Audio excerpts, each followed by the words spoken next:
Serious, what's a scary science fact that the public knows nothing about? I only recently learned that when you get sunburned, the burn isn't because of skin cell damage. The UV radiation damages the DNA. Then the skin cells decide to commit suicide and fall off so that the damaged DNA doesn't produce cancer. I'll never be mad at my skin peeling again. If you're exposed to rabies and start to show symptoms, your chance of survival is virtually 0%. When doing an autopsy, they don't put the organs back where they belong. They are all stored in the belly.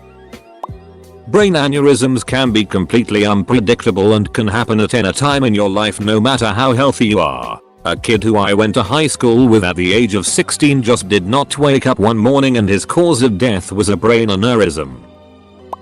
If your dog swims in a lake after receiving a spot-on flea treatment, it absolutely decimates the invertebrate population. A large dog swimming in 8 Olympic swimming pools worth of water soon after treatment will leach enough neurotoxin to kill 50% of the lake's invertebrate population within 48 hours. I say after, I mean relatively soon after. Within say a day. To have an effect quite as devastating. The leaching does reduce over the month, but it's still there, and the effect of multiple dogs still allows for a terrible buildup of chemicals. That you should never use bleach to clean cat pee. The combination creates chlorine gas that is very toxic. Grapefruits completely duck with a shitload of prescription medications. Edit. Grapefruits, not grapefruits. During World War II, the Japanese would continuously experiment on the people they captured. Like open a pregnant woman's stomach and see the baby, infect her with syphilis and see the effects etc.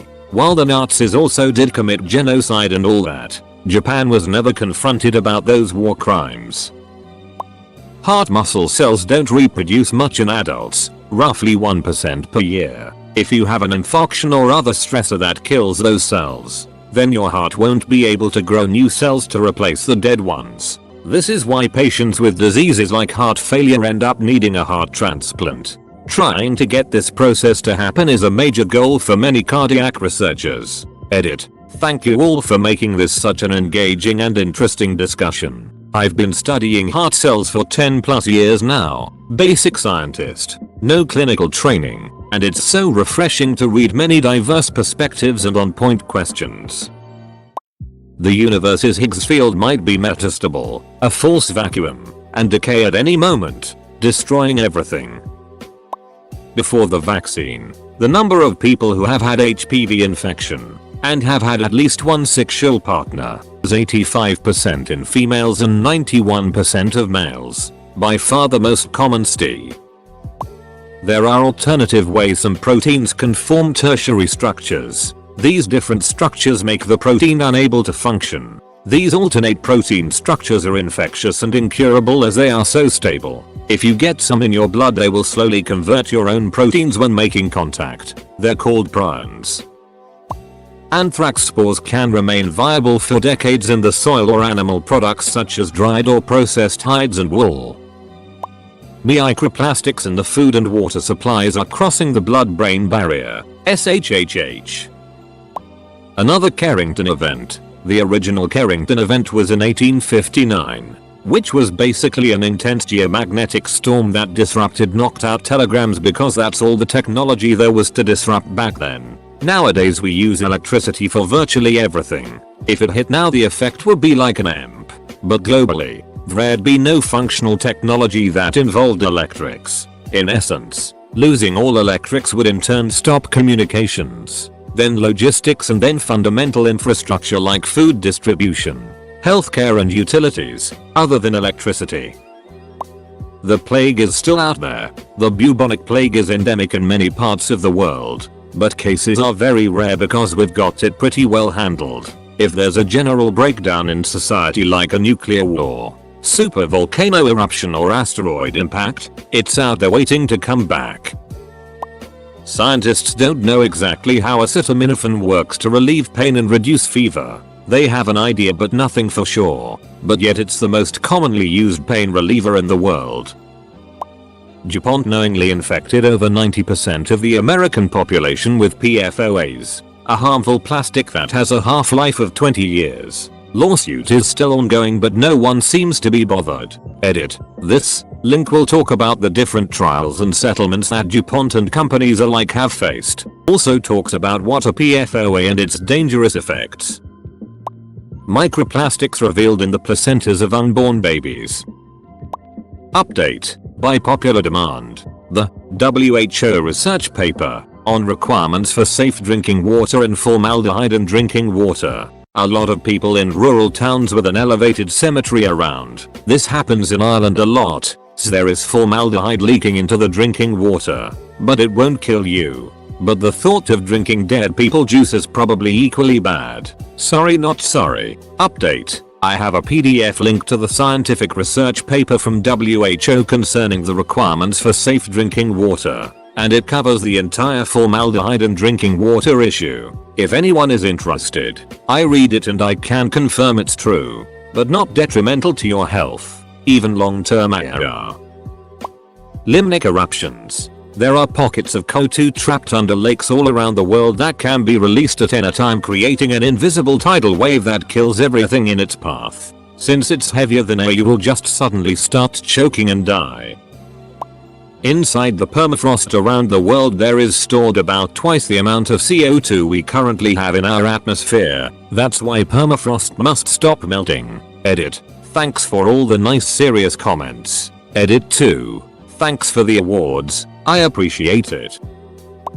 The vacuum decay death of the universe. The basic Li5 premise is that it is possible that at some point in the universe itself started collapsing into a more stable version of itself. And once this started, the collapse spreads outwards into all directions at the speed of light. Because it travels at the speed of light, there is no way to know it's coming. You could literally stop existing the next second. How easy it is to inadvertently seriously damage yourself with an unfortunate combination of ordinary supermarket products. Also, prions, duck prions. Antimicrobial resistance. The bacteria are getting resistant to the drugs much faster than the rate at which we are producing new drugs. Soon we will reach a scenario when antibiotics cannot treat simple yet lethal infections. The German Nazi army consumed massive amounts of Pervitin, a brand name for literal meth, and the company producing Pervitin made the pills till the 1980s, and the armies used Pervitin for drills till then. The Nazis also put Pervitin in chocolates, calling it Hausfrau chocolate to ease the dreaded life of a stay-at-home mother, and so on. Eastern Germany still has a huge meth problem, which is a whole lot less surprising, knowing that it has been produced there legally up until fairly recently. An asteroid passed the Earth in September that was about 40-90 m in diameter, and we didn't see it until a day later because it traveled towards us from the direction of the sun. It passed us at half the distance from the Earth to the moon. Nutrition deficiencies such as iron, vitamin C have many symptoms that were uncovered in an experiment in residential school. They would have a class of indigenous children that would never get iron from foods or any intake. Another class would get the iron supplements, then compare for results. At any given time the Earth can be hit with a gamma ray burst. We won't see it coming since it moves at the speed of light, and all life apart from deep underground or deep in the ocean will be wiped out in minutes. Although unlikely, it can happen at any time. Trauma can cause structural changes to your brain. PTSD is literally an injury. If my college biology professor wasn't completely misinformed, most humans have some form of parasite living inside them. Some variety of worm, etc. There are just creepy crawlies in our insides and we might never notice them. The one that came closest to giving me nightmares was hookworms. Although the thought that you could have heartworms kind of messed with me, too. Evidently, they're not just for dogs. I learned about ton 618 the other day. My facts here may be mildly incorrect. Feel free to Google. It's a black hole about 10.3 billion light years away, but we can still detect the massive amount of light bending around it. It's so large, they had to make a new category of black hole for it called ultramassive black holes. It's believed to be the largest thing in the universe. Its diameter is 14 times the diameter of Neptune's orbit, so it could fit our entire solar system in it 14 times across. Side to side, If the black hole replaced our sun, we would be deleted. If it replaced the black hole that is currently at the center of the Milky Way, within 120 years the Milky Way would be deleted. This black hole doesn't swallow planets. It swallows entire galaxies. The idea of this thing freaks me the duck out. Edit. Whoa, I went for a nap and this blew TF up. Most upvoted comment of all time. Lego. So yeah, I was mistaken a few times here. Like if the black hole replaced ours, it would take 120 years to destroy us. Not the entire galaxy. The black hole is larger than I originally said. And true black holes don't technically give off light, but they are pretty much surrounded by light. I typed this out from memory and sadly my memory is pure garbage. But still I'm glad this encouraged you folks to look more into it and stuff. Space is cool and terrifying. Ha. 1 in 3 people will get cancerous. It's pretty ducked. There was a person who made a post one time that got hugely popular. This person was a chemical worker of some kind and went into detail about some of the nearly totally unknown, but insanely terrifying chemicals that exist. They ranged from terrifying to damn near apocalyptic. It was a super interesting read. I wouldn't know how to find it now, but maybe someone else would be able to. That post would really fit here. Edit. I checked on the links provided directly to me and I don't think it's any of them. But I have found some great reading. I don't think it was a direct post, but a reply to a post. It blew up and got hugely popular though. The guy listed a bunch of stuff in order of seriousness and what to do expect in case of spill or containment leak. I recall his most serious one being more or less, by the time you realize it's happened, you and everyone in the building around you are screwed. There is a naturally occurring thought in many humans named the call of the void where, without reason, humans see a way they could die and they wonder whether they should kill themselves, even if they have no real intention of doing so. Edit. Yes. The true term is el appel du vide, the French term for call of the void. Also, thanks for the awards. I believe this is my first gold. So many people will struggle with infertility. It's not talked about or really discussed in middle school or high school in health class. When it happens, it's such a shock to the families and they are completely unprepared. The numbers are going up as well. Statistical 1/4 pregnancies end in miscarriage, which is pretty high, but again, miscarriage isn't discussed. There's many unknown and forgotten diseases trapped in the permafrost and it's slowly but surely melting away. There's been a few cases in Russia, while exploring for oil gas I believe, of people dying of strange diseases that we have no idea how to treat, because they've basically been hidden there since before medicine even existed. Some could be contagious. We just know very little about it. When the baby boomer generation fills the nursing homes, there very likely won't be enough nursing staff to care for them as more and more nurses are leaving the profession. The United States has lost and never recovered at least 6 nuclear devices. Approximately 60%, in some reports, of the world's population have the parasites Toxoplasma gondii in their brain. For a long time it's thought to have been a benign presence, but recent statistical research shows that it may have an impact on things like levels of anger and rates of accidents and suicide. When gondii is on rats, it changes their behavior so that they find the smell of cat urine sexually appealing. So they find cats and get eaten. In the gut of the cat the parasite can reproduce. Would scour the ocean mostly clean of life, like, the major fisheries are down something like 80% from their peaks, and nobody is doing anything about it. Many antibiotics make hormonal birth control stop working. Not just a fact but a warning. We might be sitting on a ticking time bomb of mad cow disease, prion disease that was in tainted beef in the 90s. The most closely related prion disease, kuru, has an average incubation period of several decades, like 30 years or so. So there's a theory that the people who died from mad cow disease in the 90s are actually only a very small fraction of the people who contracted it, technically called VCJD if it's in humans, as they were just the people who the disease happened to progress very fast in. There may be hundreds of thousands if not millions of people who are going to start losing their sanity and dying as their brains rot from the inside in the next several years. There's also a pretty good chance this isn't true though and nothing will happen. A lot of scientists believe the incubation period is 10 years or less, as we haven't really seen growing numbers of VCJD deaths yet. Since we have no way of finding out, the test for VCJD is just looking at someone's brain to see if it's all messed up. All we can really do is just wait and see if something happens and try to prevent further spread. The longer nothing happens, the more probable it is that there's no issue. But that's why blood donors from Europe, the UK were banned outright. If a bunch of people do have it and donated blood, things will be bad to say the least. Although they'll already be bad when the UK life expectancy drops a decade. The youngest persons who developed Alzheimer's were around 25 years old. One lady got diagnosed with it at 31 while pregnant. BTW, when you get the disease at like 65, it didn't suddenly begin. It has been creeping up and ravaging your brain for at least 20 years if not more. You just didn't realize it because our brain is very good at compensating damages until it cannot.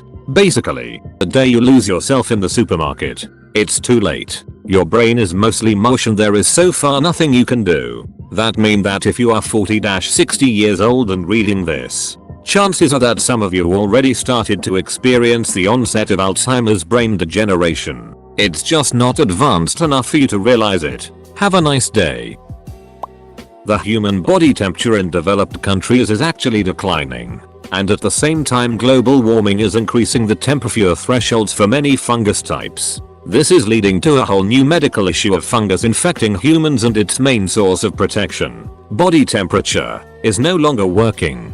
That body temperature is a large reason for the success of mammals all over the world. After the KT extinction, the sun was blocked and cold-blooded species couldn't raise their body temperature to kill off infections in their bodies. There is ample evidence that after KT that fungus spread all over the world in massive quantities, which leads many to believe this led to the ascendancy of mammals on Earth. Radio Lab story about this for those of you interested in learning more and sources.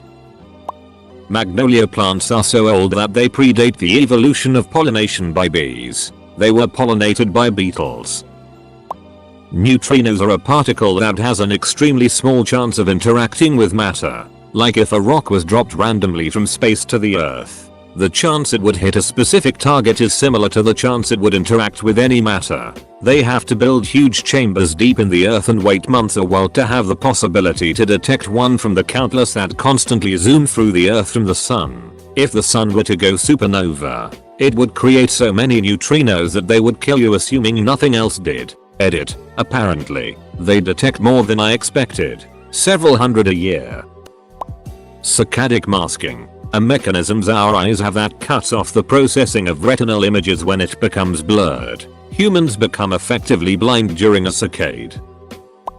Prions are terrifying. They're basically zombies at a protein level. They're misshapen in such a way that causes them to misshape other proteins. Normal methods of disinfection don't work. This makes researching them a very tricky matter, as while most cases involve eating infected meat, mishandling prion samples is all it takes. Tricky part is, there is no treatment either. Once they get in you, they are 100% fatal. It has been a while since I've studied them, so this picture may be incomplete, but I do know they are always fatal. 50% of insects have disappeared since 1970. Insect population is down 27% in the last 30 years, declining between 1 and 4% each year depending on the genus. All onions, all veggies in the allium family, are toxic to dogs. Worst case scenario then can develop AHA, autoimmune hemolytic anemia, whereas the body destroys its own red blood cells. This disease is about 80% fatal. My dog caught it. We are not sure from where, but it was a primary disease, not a result of a cancer. We think he was eating leeks out of the garden. Took a week in the hospital, 2 blood transfusions, and about 6 months of meds to get him back. He started at 45 pounds and was down to 19 pounds at the worst part of it. If there was a threat traveling to Earth at the speed of light, we would die instantly out of nowhere because we have no way of seeing it coming. Reverting global warming does not unmelt the South Pole. Antarctica is a giant ice mountain, size of us plus Canada, average 1 kilometer thick, on top of land that is studded by plates of ice in the sea. Think of a very slow moving pudding held in place by a little edge. All the modeling suggests that once you lose those plates, Eventually all the ice will slide into the water. To refreeze the plates once they are gone, you need an ice age of about -2C to pre-industrial, or -3C to current. There is a 70 meter of sea level rise of ice on the South Pole. The models swing widely on how long it takes to melt on a bunch of factors, but it could be less than 2 centuries for the first 10 meters. So either we geoengineer to cool at least the South Pole by a tremendous amount, or to hold the ice in place, or in time all coastal regions are lost. The plates are still in place, but the warmest one is showing signs of stress and thinning. It is linked to 7 meters of sea level rise if it fails. To me this is more threatening than any other climate change catastrophe. You can die from a brain aneurysm with zero warning. You can be perfectly healthy, get a headache, and be dead before you reach the emergency room. Also broken arrow nuclear incidents, especially the 6 nuclear weapons the US military just lost and never found. Bonus: only scary BC people don't know it. If someone is having a severe allergic reaction, an EpiPen alone will not save them. It's only supposed to open their airways long enough to get them to a hospital. Similarly, don't restrain someone having a seizure or try to shove something in their mouth. Call an ambulance. Ionized radiation can change the programming on any motherboard. For example, planes, cars, causing them to crash.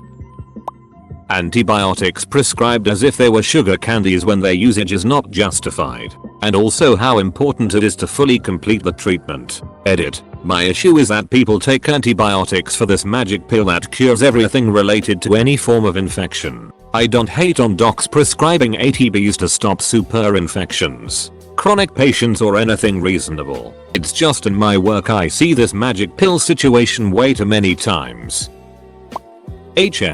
How about this? Most of modern knowledge of pneumonia actually originates from experiments performed by the Nazis. Overuse of antibiotics can lead to the creation of superbugs, infectious organisms capable of resisting common antibiotics. It's happening right now. There isn't an infinite supply of resources on Earth. Politics plays a huge part in scientific research. Late to the party, but here goes. There are weaponized strains of anthrax which can remain viable and dangerous for 40+ years after release. In 1942, the UK tested an anthrax bomb on Grenade Island, killing a flock of sheep in days. Some died in hours. Examination showed that the spores could remain active for decades and decontamination proved impossible at the time. The project was scrapped. Fast forward to 1981. An eco-terrorist group smuggled a sample off of the island and threatened the UK government with releasing it if the island wasn't decontaminated. The spores were still active and deadly. It took 4 years to plan and execute the cleanup, using 280 tons of formaldehyde in a seawater solution, and removing 7 hectares worth of soil to a depth of 3 feet, about 58,000 tons of topsoil, where the concentration was too high for the juice to do the job. The island was confirmed clean in 1990, 4 years after cleanup began. We still have no idea what consciousness is. Worse, we have not many ideas how to think about it. Just some philosophical ideas. Dennett, Chalmers etc. I mean, we don't know how to build interstellar ship, but we could write books and make movies about it. We could speculate about different approaches and ideas. For consciousness, it's not true. We don't know why it exists. What is I? What is the role of consciousness? How it emerges? How to research it, and so on. Coal plants release 500 times more radiation directly into the atmosphere than any nuclear fission plant ever could. Confined spaces. Be very careful of confined spaces. It's not just the tightness of the space, but also the type of space. Especially on old ships with a lot of rust. Opening up closed hatches and going into confined spaces can get you killed due to the lack of oxygen in those confined spaces. Others can also die from trying to rescue. Take things slow, evaluate your surroundings, and don't be afraid to ask for help if you are unsure. Antibiotics cause you to retain 10x as much of the heavy metals from your diet. As in, ordinarily, if you feed a mouse some mercury, it poops out 90% of it by the end of the month. You give that mouse antibiotics first, all the mercury stays in the mouse, gets absorbed from the GI tract and deposited in tissue, gut bacteria, yawl. how easy it is to create large amounts of high explosives. Everyone determined enough and desperate enough can create easy workable explosives. Male porn stars are not allowed to eat grapefruit as it makes their ejaculate taste bitter. Governments around the world have, and are developing, weapons technologies that can easily wipe out all life on Earth. Researchers have found viruses in the Arctic permafrost that have been frozen for thousands of years. One of these viruses, Pythovirus, was dormant for 30,000 years until the researchers revived it and it infected the amoebas that were placed in the tank with it. Which of course presents a scary scenario. What happens when the ice melts away and viruses are released that haven't been in contact with humans for 10,000 plus years? Vacuum decay. It's theoretically possible that little bubbles of matter instability can be created that then expand out at the speed of light, essentially deleting everything it touches from existence. There would be no warning and we could just suddenly cease to exist. The good news is that it would be totally painless and you'd be gone before you even realize what's happening. Blue whale fart bubbles are big enough to hold a racehorse. A study by MIT in 1972 predicted that society will collapse one way or another during the 2040s. An economist in 2012 reviewed it and he said we are right on track with their trajectory. They had many scenarios, but the one that is playing out is that pollution is making more and more land infertile, which makes it harder to grow food. If the prediction pans out, eventually we won't have enough food to feed everybody, which will start a series of events that will lead to the collapse of society.